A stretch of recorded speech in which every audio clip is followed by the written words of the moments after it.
Podcasts, the final frontier. These are the musings of the Salon, 8 strangers who met on the internet. Their mission? To explore strange new episodes, to rewatch Star Trek and realize, wow, that is actually pretty sexist. To boldly watch what we've all watched before.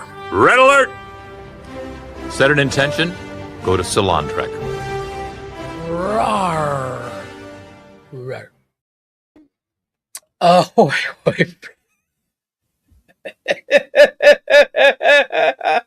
I didn't test this bit beforehand, and now I can't handle it. Oh, I'm sorry, everybody. Oh, I gotta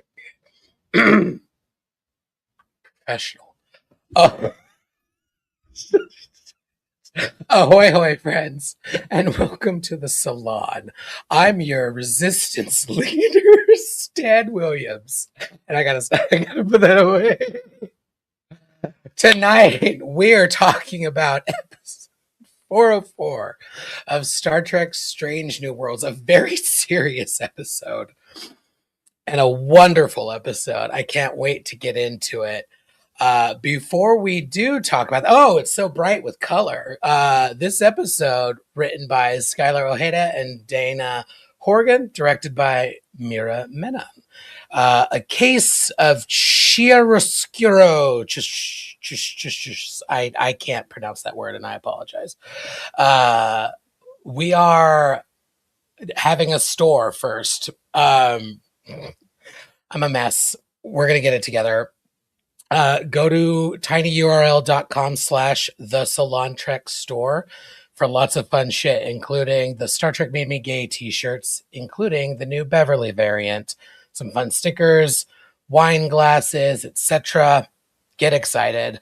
We are Salon Trek everywhere you get your nonsense, unless you get your nonsense at Instagram. That's at the Salon Trek.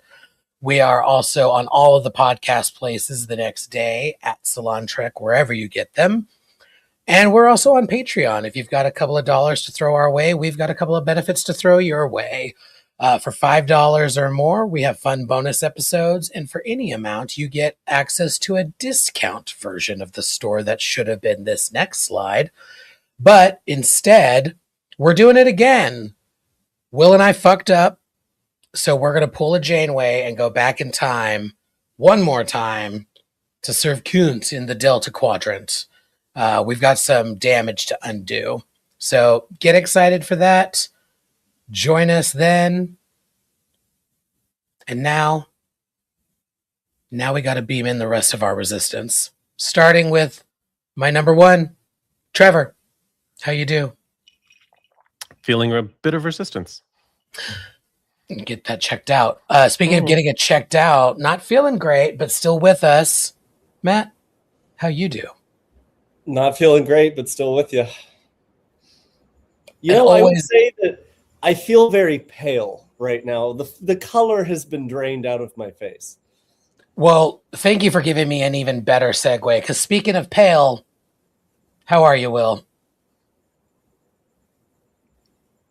He's not answering you. Oh, Will, dear, you're still on mute. No, he's just not talking to you. No, I'm just not talking to you. I'm fine. You look lovely as always. He's not feeling as bushy as he was last episode. No, I trimmed my bush. I am not using that as a segue. Joanne, how are you? I'm sorry. Friend? No more talk of shrubbery. I can't even. Nor should you. You shouldn't feel compelled to, because it's just not okay. You know who's not okay? Krista. Krista, how you doing? My hat's too big. It's my husband's hat. But it's a hat kind of evening, so. Yeah. I do well, as does my bush. And that's our show. Could have brought in on that. Krista's who you could have brought in with the bush, and then we could have landed with Joanne. But I don't think you should speak about our ladies that way, Matt. We're going to get into the... Krista and I bonded on our discovered journey last episode. So, speaking of... My like bush doing shake it. brings all the boys to the yard. And they're like Next. better than yours. Sorry. Things are a little off. I can tell there's some radiation from the sun happening. Things are a little black and white. But that's not going to stop us from getting into this episode by setting an intention. This is obvious, but don't forget to set an intention when you light it, or you're just going to be wasting the wax. Indeed. To set an intention tonight, I thought it would be fun if we went around the room, around the room, Wound and wound and wound the womb. and each of us shared who we thought the most equipped Saloner is in order to convincingly run a Klingon resistance. So who's your most convincing resistance leader among your crew? As always, I will start us off by sharing that I think the answer is Ken, because no one would believe that he was the resistance leader. No one's going to run into Ken, well, actually Lowenberg, and think, this man's trying to pull one over on me. He's too nice. He's too blunt. It's not happening. I would love to know your answers, starting with you, Joanne, my dear. Who do you think is the most well-equipped Saloner to lead a Klingon resistance? Well, for me, it's Will, because he's the obvious person who'd be like, well, first of all, fuck you. So who else would it be? Yeah, you're not wrong. Well, first off, fuck you. She brought it. William? Thank you. I'm honored. The person to lead the Klingon resistance is Joanne. Come on now. I think she'd do it. I think she would. The Klingons wouldn't even invade. They'd be like, "Oh shit," and they'd leave. I think Joanne would be the one to do it. To be honest, like she could plan the shit out of that. It'd be Joanne. Joanne. She's the only person I would trust to run a resistance of any kind. As I understand it, the word Joanne in Klingon means surrender. It's true. It's true. Yeah. I think the literal translation is, nah, we're good. But you go back to the original Hebrew. Yeah. Yeah. Right. Mateo, what say you? I mean, if we're talking like who's the most convincing double agent liar, I feel like I stand a pretty good chance. But if we're talking about like actually building it from the ground up, 100% Joanne. That's not even a question. Like she'll be able to actually pull it off. Although I feel like I'd be pretty good at jumping in as Una and being like, sure, yeah, because I like to lie and double cheat on people. I feel like Joanne's the only one that could pull it off with a cute little headset on the whole time. Like she's just like, yeah, it's happening. Krista, who amongst your Saloners is leading the resistance? Yeah, I'm gonna have to agree. It's Joanne, because and here's the thing: I see someone coming to her and going, "I'm having a philosophical problem with yada yada yada," and I can see her just sort of dead staring them, and then going, "That's not. Do what I'm telling you to do. Do what I'm telling you to do." She takes no shit. So like the Klingons, no prisoners. Daniel. I don't disagree with all of that, but I'm also going to say Will, because as the most unhinged among us, I just picture the nearly getting caught, him getting out of it with like just working them up too much and speaking too quickly and be like, "Mama, what do you mean my ID card? Where's your ID card? Mama, where are the receipts? Mama, what's going on? Honey, the land. Honey, the land. You want to see my ID card? Where's your ID card? Where's your face pistol? Where's Core? mean, Go get Core. Yeah, the being unhinged implies I had hinges to begin with. I never had hinges. We were hingeless. That's a sliding door. Will, That's just going would back you, and forth. would you say it's more like a pocket door? Would you say it's more like it is pocket Houlihan? doors O'Houlihan. It's pocket doors O'Houlihan for sure. Yeah, I can see him saying, Mama, do you not think I have better things to do? Mama, do you Girl, not think I'm busy? I do not have the time for this. Why is this literally me at work? Mama, Diva, get out. Go get Core. Go get Core. It's almost like we know you. Apparently, a little too well, I think. I need to change my act. You all know a little too much about me. Oh man. Trevor, as always, excellent intention setting. The intentions are set, which means now we're going to get into it with our top thoughts.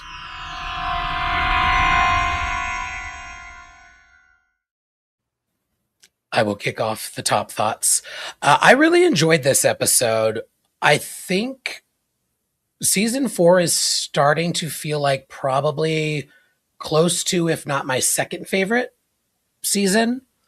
This episode probably won't land in my top 2 list. I'm getting the sense for a couple of reasons. I think the genre swing of it all is kind of throwing me a little bit. Although it was executed well, I thought Rebecca gave an incredible performance, and I absolutely loved Una taking the Federation and Starfleet to task. Like that, it's needed. Calling back to her path that we've already seen was lovely. Dr. Mbenga was incredible. Getting more from the both of them in particular, because they've not had as much this season, especially the Doctor, but both of them throughout the show. Seeing them build upon a friendship that I kind of always thought was there, maybe not in the same way as his with Pike, but his camaraderie with the Commander is very real and deep. His camaraderie with Uhura and helping her feel safe in a very scary situation that I think sometimes I forget because Celia does such a good job with her performance. Like, it's still Ensign Uhura. She's still very new to this. I just thought it was great. The pacing was a little wonky for me at times. There was a lot of exposition of like, did I ever tell you this thing? Did I ever tell you this? But overall, it worked really well. And I think Una did a great job. So hats off to them. And now hats off to Krista for her top thoughts on this episode. I think you can kind of forgive the exposition because it's, there's no atheists in a foxhole. If you're in a situation where you tend to trauma dump, so you'll talk about things that you don't normally talk about. I liked this episode quite a bit. I liked the idea of masks that you're forced to wear versus masks that you choose to wear that are informed sometimes by the masks you were forced to wear. I liked the juxtaposition of Una and Mbenga being very comfortable with the many masks that they have worn, and the identities they've had to inhabit, and who they choose to be now, against Uhura, who has from the beginning been presented as a fairly forthright person, completely out of her element here, and has no need of a mask because she seems very sure of who she is as an identity, which I think I liked that. Trees and green were very important to her. I found that to be very resonating for me. I liked that the previous episode was full of color and sparkles and, real visual dazzling elements. And this one was very stark. The black and white of it was not lost on me. And I also liked that it presented an early Starfleet organization that is still trying to find its own identity, and it's making missteps, very much like the crew members, and making bad choices.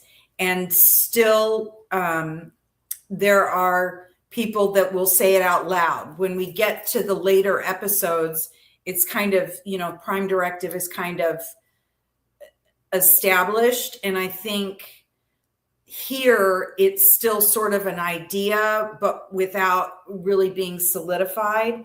And I liked that Una's like, hey man, they don't always make the best decisions. They don't always choose the best thing. And, you have to be able to recognize that and accept that as a reality in order to hope to begin to be able to choose the right thing, or to go towards this goal that, oh my goodness, this goal that we're all, supposed to be together as a group moving towards. I also thought I continue to think it's very interesting that when people have difficulty with Prime Directive, when they actually question the motivations of Starfleet, more often than not, it's the female characters that are questioning it. It's the female characters that are giving voice to the thought instead of it just being an internal dialogue. So I'm thinking Una here. I'm thinking Kira here. I'm thinking Crusher. I'm thinking Janeway. These are all characters that in one fashion or another in various different episodes deliberately acted against policy and did it because it was the right thing to do, and then didn't apologize, or at the very least voiced objections to just going along to get along. They weren't averse to voicing objections. And I find it kind of interesting that in most of the shows it's women, and in this show it's a woman, but it's also something that all of the crew members in this early incarnation have no difficulty really bringing attention to. And I'm sorry, Mavis. And I liked that kind of early Inception characteristic. It makes sense that something like that would be happening in the outset of this organization that we know all the way into Academy. So I liked it. Matt, your top thoughts on the episode? I love this episode. I would say I think this is one of the strongest ones they've had from a storytelling perspective and from like a character and plot. This was the first one where I crossed a bridge into I don't need any more of the genre shtick. Just give me the show. Especially having this coming right back to back with the last one, just kind of was like, okay. Like, I wish that we had gotten an episode or two of like Strange New Worlds in there before we got. This is what made me say like, season 4 feels like oops, all holodeck episodes, and that's what this felt like. It felt like a holodeck episode that was just happening in real life again. I loved it though. Like, it really was a really well written, well done. I liked the use of the Klingons. It wasn't too overly one way or the other. It was a very good, a good callback, the good Klingon song. I really love this episode.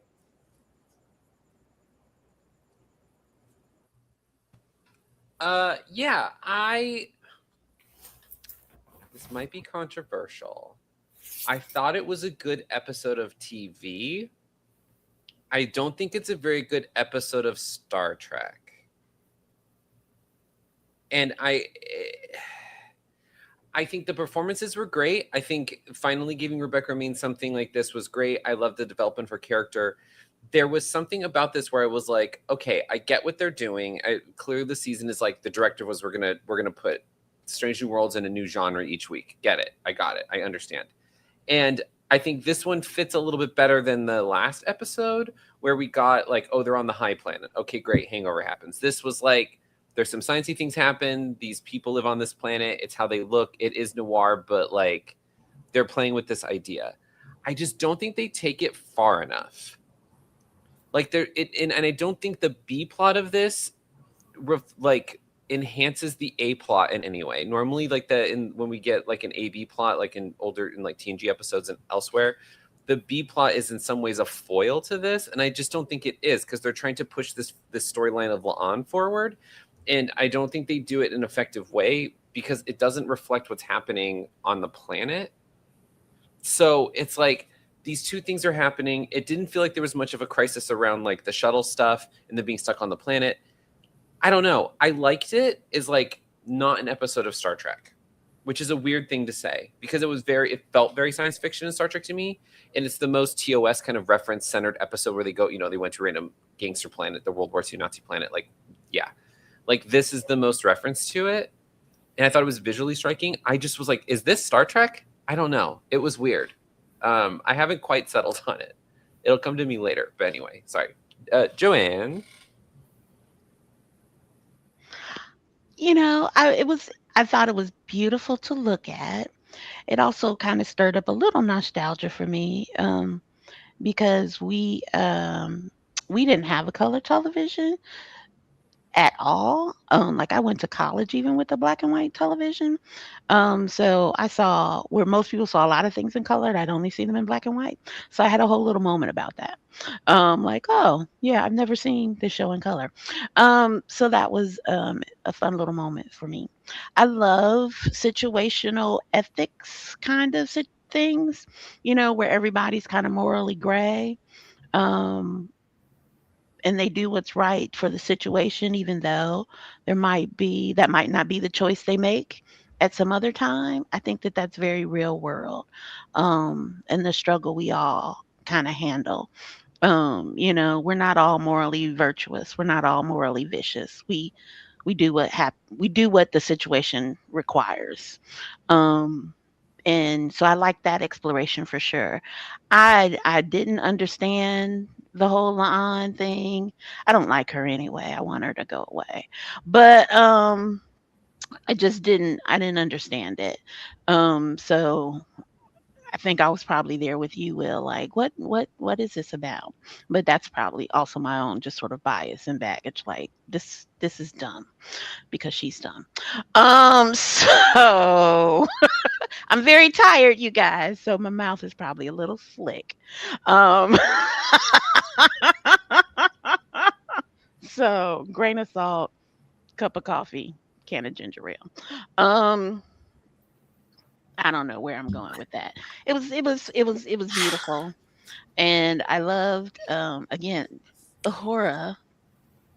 Again, I hate to just lean on how fucking gorgeous she is and she looked. Like they are not playing with her this season, and I love that a lot. And y'all know my affinity again. Rebecca Romijn is a goddamn star, a national treasure. Protect her at all costs. That's it. That's all. I fucking love this episode. I don't know. There was some nostalgia happening for me as well, similar to Joanne's. There was a color TV in the family room downstairs, but in my bedroom I had this tiny little black and white television. So watching Star Trek on a black and white TV felt very natural, and brought back some fun memories. I excuse any and all issue with how they went about genreing this episode, just for the sake of putting Una in the position that she was in the outfit she was in, and the hair that she was wearing. Like, if it was just a showcase of Una Chin Riley, it was worth it. Also, I kind of liked the explanation. It was a fun way of shifting this and the society that we see that, you know, developed only seeing black and white. Like, I don't know, it was a fun twist. And the genre stuff doesn't bother me as much, I think, because I'm very comfortable with the fact that there are 5 other series of Star Trek that were Adventure of the Week, 26 episodes a season, yada yada yada.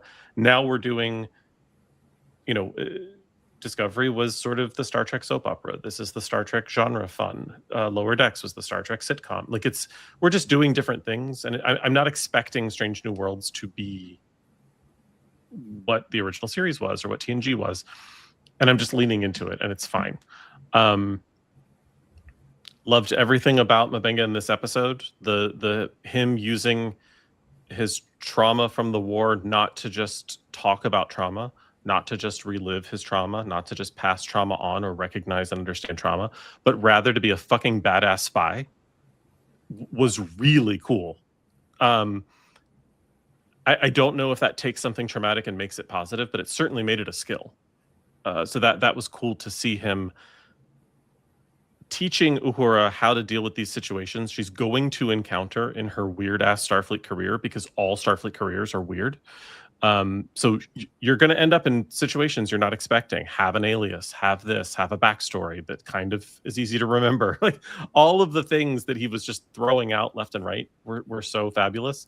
And I have to call a comment from Wanda in the chat, because I feel so seen.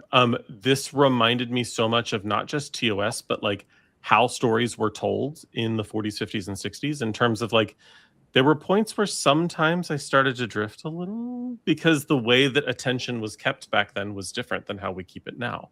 And so I've gotten accustomed to watching television in 2026, and suddenly I wasn't. And it was kind of a cool reminder of what storytelling was like. I don't know if that was intentional, but it's certainly what happened. And I'm sorry for going over, but those are my top thoughts. Thank you. You're welcome. No worries. get that Nanarita going. I want to. I'm going to use a sports term. I'm going to call an audible. I know. I want to call an audible because I agree with Joanne and Will. The B side of this episode was kind of meh for me. So let's talk about it and get it out of the fucking way. Because I agree. Like, there was some fun stuff that could have happened there, and there was some interesting potential there. But like, Will, I think you clocked it perfectly. It did not connect to what was going on the planet at all, which felt a little unusual. There felt like zero concern for them on the planet at times, and only concern about this probe that may or may not have something going on, which I thought, on the one hand, felt weird. On the other, just kind of maybe I could have used the captain saying, "Una's down there; they're going to be fine," like to explain his lack of concern, or what seemed like a lack of concern for me. Just one line would have helped with that. I also do think it's potentially interesting what they're doing with La'an, because now that they remember that she has Noonian whatever, La'an Tunian speak, whatever she's going to end up doing. I'm curious if her paranoia paying off in this episode, because she wasn't wrong. Like, where is that going to lead? And were they just giving Chapel something to do in this episode? Or is there going to be something there? Probably not. It didn't feel like it. Like, it felt like a one-off, like, hey, I'm trying to help some other doctors who broke orders, technically. Be cool. And there wasn't one interesting moment with her and Pike at the end where he's like, I know there's more that you're not talking about with me, and if you want to talk... if you want to do another report, you can. So, like, I agree. The B side of this episode was wonky at best, but there were a couple of little nuggets there of interesting thoughts. I think the only thing I liked about the B story is that it was ambiguous as to whether or not her paranoia was justified. I kind of liked that she ended up picking up on something real just for the sake of justifying her later being paranoid when she shouldn't be. Like, it just adds some confusion to the mix, which I appreciate, because don't make it too predictable and too, oh, okay, she's losing it now. Like, I kind of want to see where this goes, even though, to Joanne's earlier point, not my favorite character either. To pretty much everyone's point, she's not had a lot of interesting stuff to do up to this point. So hopefully this goes somewhere more interesting. I'm afraid that it won't, but I hope that it does. Krista? I thought it was I also don't give it, I mean, no secret there. Fuck Luann, Countess. Leon. But I think you could potentially tie the two plots together if you were, as Joanne said, looking at situational ethics. And situational ethics, one where people are in an environment and they believe the environment is informing their actions. Chapel is not in a strange environment. She's on the ship. She is in her everyday and still was faced with an ethical situation in which she had a choice to cover, presumably for the greater good of those people she was familiar with or what have you. But she wasn't in an outfit. She wasn't in an electric chair. None of those things were happening to her. And yet she was still, placed into a situation. And so I think the tie-in there is that it's not the environment which informs your ethical response. It is who you are and who you have been that informs how you will react going forward. So they're on this planet, and both Mabenga and Una are triggered based on their own personal experiences, which are vastly different from one another. And yet the same situation is informing how they're choosing to react to this. And I think ultimately it becomes about how, as you said, Trev, how do you use trauma? How do you use the masks and the things that you hide, the things that you wish never happened, the things that prove most difficult? How do you use them? How do you incorporate them into your identity? And then how do you present that identity in any given situation that you find yourself in? Can you literally make the lemonade? Is it possible to make the lemonade? And I think the answer to this one is yes, in all the cases, Chapo, Mabenga, and Una. And I think watching as a fledgling Uhura begins to learn the tricks of spycraft and the tricks of manipulating who you are to get a result that you deem necessary, I think it is very interesting. Laan doesn't contribute to any of that. None of that has anything to do with her until it includes Chapel. And then it's like, oh, okay. So, I mean, at first I watched this one twice because I was like, I don't think I got it. At first, my first thought was, I guess Romaine is getting the Beltran contract. Like, she gets a whole episode sort of dedicated to her, which is cool. I mean, agents are agents. But it was I was kind of like, usually I can just listen to it and get everything I need. And that's what I did the first run through. And I was like, I totally missed the whole thing. And that's the other thing with Strange New Worlds. It's a visual media. You have to watch the visual. You can't, it loses something if it's just the dialogue. I don't know if that's a good thing or a bad thing, but I lost my train of thought because I had some mushrooms and. We're right there with you, Krista. Who else? Matt, you put up your hand earlier. Talk about, or Will? I think it's Will, then Matt, Will, then Joanne. Will, Matt, Joanne.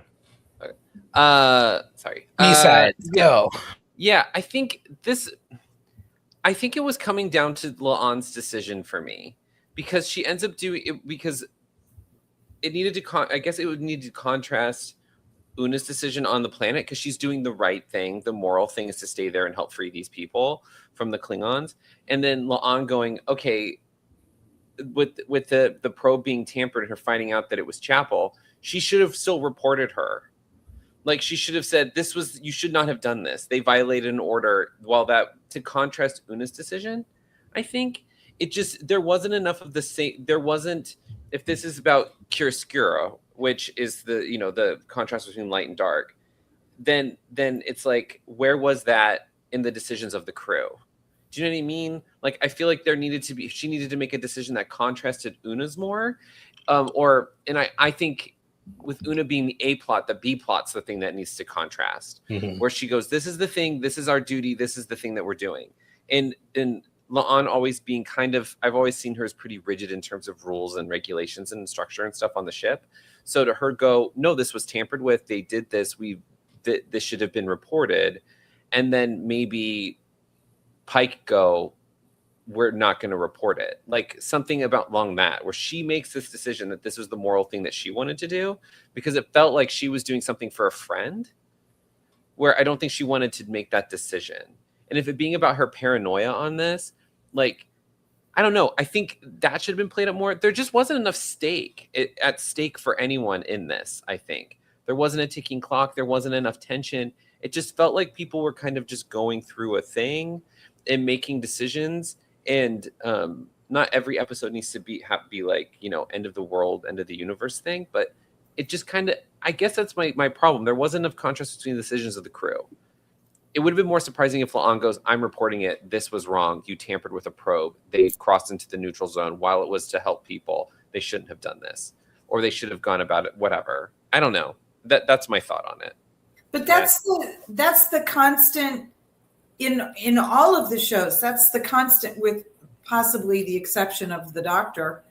That's the medical conundrum of being a medical officer on these ships, in which the prime directive, or that, like, which vow do you, it's very Game of Thrones, really. Which vow takes supremacy over the other 10 vows she took? And each is conflicting. I think what was interesting to me is that the fledglings, the ones who aren't any good at spycraft, they're the ones that are kind of caught out right away. Chapel wasn't good enough to not get caught. And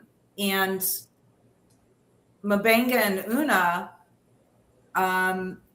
this is kind of old hat for them. I think the disappointing thing was that, the dude that killed the real person, the real rebellion leader, was just some, mediocre mid fuck who couldn't get the job done. Like, again, it's like some angry guy and his fucking solution is to kill somebody. That disappointed me. It's like I could see a rival that is as good, but he wasn't as good. Matt, you were going to jump in on that? Yeah, I was going to say That's not what I meant. That one was legitimately not. No, but I wanted to talk, before we move on from the B plot, I think one of my things, I mean, everybody's right. Absolutely. I liked everyone's ideas on how to fix it, and I really appreciate pulling something out of it.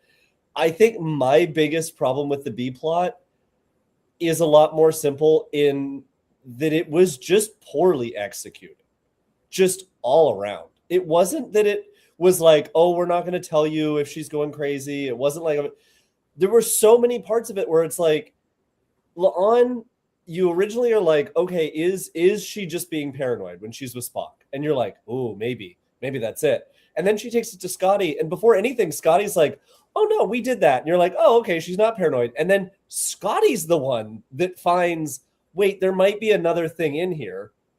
And then he takes that to Spock, then she takes it to Spock, and then Spock's like, no, there's not enough evidence. That's not La'an saying that. Scotty and Ortega's just agreed with it. Like, now you're just saying that you don't agree with 3 other bridge officers. And then you're making her feel like the idiot. And then you're like, it just, none of it, if what they were trying to say is like, oh, is she going crazy? It wasn't like she was like, but wait, there's something else under here. Scotty was the one that found that in front of Ortega's, and she supported it. Like, the whole thing just didn't make sense to me. It was like, what are we trying to say with this B plot? And if we're trying to say something, or if we're trying to say we don't know if she's going crazy, why are we doing it in such a clunky way? And also, why don't we care about these people that are down on the planet? And also, why is the ship in black and white if when the shuttle is leaving the surface, before they dock back with Enterprise, they're starting to see color again? So I'm like, there were so many pieces of the B plot or the ship plot that I think just didn't make sense, at least to me, that it then just didn't make sense in general. But for me, like, I can just get rid of all that and then just look at the A plot. To Krista's point, which we'll get to later, yeah, I wish that there was a little more payoff with that guy, because it did feel like angry straight guy wants to kill woman to be a leader, to prove to larger, angrier man that he is loyal. Joy. So I hear you, and I guess for me, I agree. The scene with Scotty and Ortega's is where I was like, well, what are they doing? And I do think they were all kind of covering up for something, and maybe this is going to pay off later in the season, because it did not pay off today, in this episode, because Scotty says, well, we told Captain Pike about this, but she started with Pike, and Pike was like, you're the security officer, figure it out. And then, again, when she comes back to me, he's like, if you want to do something else or talk about something else, I'm here. So I felt like they were all kind of handling her. And for what reason, I don't know. Because I don't like her, I don't care, but I also don't appreciate being handled, right? Either, or handling somebody. Just put the shit on the table. But that's a conversation for another day. But I will say this, to Krista's point about Chapel not being good enough to pull it off. I'm wondering if that really is the case, because I also forget, and I think they make a bad case of, I forget that she and Mabenga, I don't know if they have the same kind of skill set, but they did it at the same time. They were spy doctors together. I mean, you know what I mean? They were in that whole situation, we fight and we heal kind of. We're spy doctors. So I don't know. Forget year one. I want Star Trek nothing, spy right? doctors. Yeah. What? No, you said everything, but you just made me think of, I don't want Star Trek year one. I want Star Trek spy doctors. Spy doctors. Yeah. Yeah. So that was season 2. In the I'm rambling. Thank you. Good night. And good night to the B plot. Let's talk about Una Chin Riley. Just absolutely. Wait, Trevor, you're making a face like I skipped over something. No, you fucking nailed that segue. Oh, thank you so much. I'm in shock. Thank you. Fumbling intros and landing one segue every third episode. Note the date and time. I do. Thank you so much for literally everything. for all of the things. I'm going to get 1 point for that, by the way. I can feel it because I don't get points usually, but I'll take 1. And now you're gonna lose it because you called it out. I Shut know. up. I know. Yeah, you're right. Um, So uh, thirsty. you know who won at Fumble Fit shit like this? Una Chin Riley.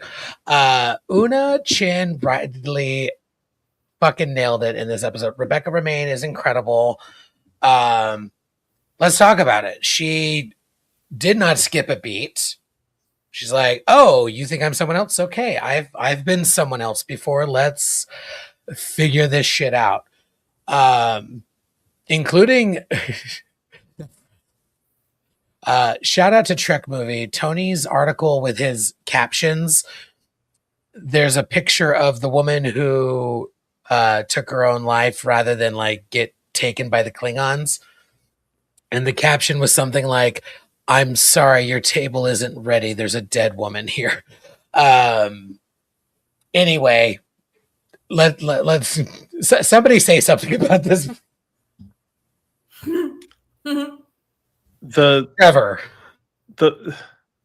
I loved everything about the A plot. There's nothing. It was fairly flawless in my opinion. I think I maybe would have enjoyed, because I almost kind of missed it and I had to backtrack to catch Uhura not being held captive anymore. Like I was like, wait, what? Just because I was doing other things while I was watching the episode, so I had to like rewind and catch up on what I missed. So I would have appreciated something a little bit more exciting. But the entire it was very, Krista will understand this. It was a very MI5 episode of Strange New Worlds. It was the team is teaming. They're the people that can't get to them, so the folks on the ship are worried about them, and that worry carries through to the audience as you're watching the characters make up their names and try to execute the plot and figure out they've taken on identities, but they don't know who the fuck they've actually just become. So they're trying to figure it out as shit's coming at them. And this episode has me convinced that Una Chin Riley doesn't die at the end of Strange New Worlds, because I know we were talking about like what is her fate. It's kind of unknown. If they kill her off after this, we ride at dawn. Like I don't understand why they would do that. It feels like we would be being toyed with because they're setting her up for something. I have a sneaking suspicion it has nothing to do with the captaincy, or I dare say Section 31, but I'm hoping Division 12, because Una Chin Riley like leading the X-Files is kind of a badass move. And how she handled things in this episode, like that to me equals Division 12 leadership or a captaincy. Like I agree with you. I see the progression. Can I say that I love that they put her in the Dixon Hill cosplay? Like that shit was fierce. Not only fierce looking, but just I love that they just leaned into, her as a leader and the decision maker and the problem solver. I love that very much. Even though, again, I watched this very, very early this morning. So I was just kind of like, I don't understand what's going on here. I feel drunk. But I did like that sort of decision making. It didn't click for me until the end, but I was like, oh, okay. I was going to say something else. I don't know.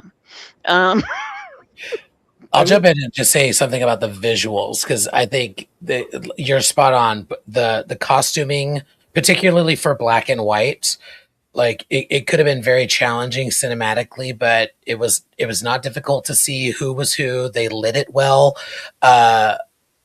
Black folks are famously not lit well in Hollywood historically, particularly in black and white. That they didn't fumble that was like, that's the bare minimum, but still was nice to see. But the visual touches, like armbands are famously hard to do since certain world events. Those Klingon armbands looked fucking slick. I loved it, and I meant to look up the name. The younger core, I thought, did an excellent job. It was Demore Barnes from Thank you. Mr. Ebis from American Gods. That's right, American Gods. Yes. Phenomenal job. Such a phenomenal job, because the thing about Core that I love, particularly in Deep Space Nine, is that fucker's flirting with everybody, including a little bit some of the men. There's like a charm to that character, but he's definitely flirting with his good friend Jadzia, just a little bit. And so to see that in this episode with Nivette, who we thought was Nivette, was just, again, the performances were stunning. And the last thing I'll before I want to throw it to Matt, because I know I cut you off. I thought it was a really lovely, or not lovely. I thought it was really cool to see. Oh, Klingons can't hear this pitch, so we're going to use that to our advantage. Because I could totally see like an alarm went off and the people start freaking out, and then they notice that the Klingons aren't doing it. Oh, that like I could totally see in my head. In the last 2 or 3 years, they have learned this about the Klingons, and now they're using it to their advantage in a super smart and interesting way, like using tones that they can't hear to give signals. Really nice touch. I forgot what I was going to say at this point, so I normally wouldn't say this, but good, because I had something that was that like popped into my brain as that was being discussed. The tone thing to me suggested, talking about contrast, talking about light and dark, and ethical blurry lines, that's not something you would discover by accident. That's something you would discover from a prisoner. And the idea that perhaps some things that shouldn't have happened during the war with Klingons makes me wonder who knew what, when, and how we learned these things, which adds like an underlayer of potential dubiousness in Starfleet, and I just found that fascinating. And now I have a question. Okay, because those tones were. I only got to watch this once today, unfortunately. Normally I do 2 or 3. The tones that they couldn't hear, were they higher or lower? Higher. Because the reason I ask is, can they not hear tribbles? The higher, the fewer. The fewer. Because I've always thought part of why they hate tribbles isn't just the vermin of it all, but like that high pitched whine. But maybe now, if they can't hear it at all, it makes it kind of even more funny that they just hate tribbles. It's not that they're loud and annoying. It's no, we just hate them. The things I think about. Or maybe I'm sober, by the way. Maybe it's because they eat all the stuff. I don't know. Or they just, I love that it's just, they react. All of these sort of biological things about Klingons, they have this biological distinctiveness that makes them powerful, but also makes them vulnerable. I think that that's fascinating, and kind of brilliant world building about them. I did notice that. I thought about the tribbles too when they started the playing the song thing, like, because a tribbles shake and emit that sound when they get near Klingons, right? Or do they always emit a sound, but they just start shaking? It's a purr.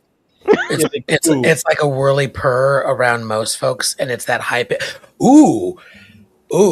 Maybe it's an evolution, like, because we know it's a warning. It's a warning to other tribbles. There's a Klingon, and the Klingons can't hear it. Mm-hmm. Brilliant. One missed opportunity in this episode with all of the stunning work. Why weren't they in a blimp at any point in the episode? I was a little disappointed. I wanted some blimp action just because that was cool as fuck. Yeah. Or one of the trains, maybe a little more, but like something. Just like put them in a sky ship for something. Stop that train. I remembered what I was going to say. one of my things that I really loved was they let Una be the badass, be the spy, figure it out, and also gave her enough breath to sit there with Mbenga and say, it felt like I just looked at my own casket. Like, they gave her the whole, it wasn't just like, oh, now I have to be a badass. Like, a lot of the guys that would be in that situation, like a Dixon Hill, they'd have that moment where it's like, well, I'm better than this, and I'm gonna figure it out and everything. And Una had that bandwidth, and it's Rebecca Romaine doing an incredible acting job of being able to say, yes, I am this badass figuring this out, but I'm also taking these beats to be a person with my crew that I am, helping Uhura and also relying and leaning on Mbenga. It's just her holistic character in this was incredible. I unfortunately hate that I'm going to say this, but I agree with Stan. And I do think that it would be fun if we saw maybe at least like a train. We saw that old steam train on the viaduct going around too. So I think that would have been fun. Like just an old like film noir, dark and stormy. Oh, and I loved Uhura being the one to be like, of all the gin joints, like you got that classic, all the gin I was joints. hoping she would sing. Like we were missing a lounge singer in this episode, and it would have been a little too hat on a hat, to use a comedy phrase, for Una to sing in another episode just after. But a lounge singer and obviously Celia would kill it. Like I don't know how we would have got there, but like there could have been a fun of like, I need to distract somebody, and she starts to sing. Well, they could have. I don't know if she was there, but when they keyed them into the pitch thing, when they call them in, and Benga could have been like, sing, you know what I mean? Oh yeah, Doctor, look, like very. Uhura has perfect pitch, heard it, and started relaying information in that same pitch. Anyway. Wasn't that scene? I may be talking out of my ass. Looks like this. Continue. The scene with Fetch. That's the one that's the angry Vulcan intern on the bridge. Oh, uh-huh. We call her Fetch here in Casa Krista because it's happening. It's not going to happen. But there are layers to that, and that was like a tiramisu. It was sweet all the way down. But so I'm conflating the two, but the message that was the frequency that the message that she was being asked to look at, giving information and also relaying information, was that tied into the frequency or the level that the thermobaric bomb or the EMP or whatever look, it's fucking black and white. I don't know the technology. I'm just saying maybe was that how they tied the two of them together with Fetch? Yeah, we didn't go to school for math. We don't know. Thank you. There's no way to know. I think there could have been something there with her being able to hear something, the tones. I can't understand why they'd have her on at all. It's unknowable. It's unknowable. She's dating someone, is what I'm saying. She's also the heated rivalry barista girl. I was like, oh. Mm. Who is? The cadet? Yeah, Rude Vulcan cadet is the barista. The one's like, girl, yes, that was what that was. That's her. They pulled in the wrong heated rivalry people. Girl. Kidding. Any other thoughts? Anything that we haven't covered in this episode?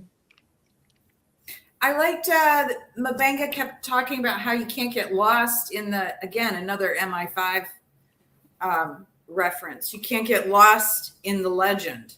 You can't get lost in the person that you're playing.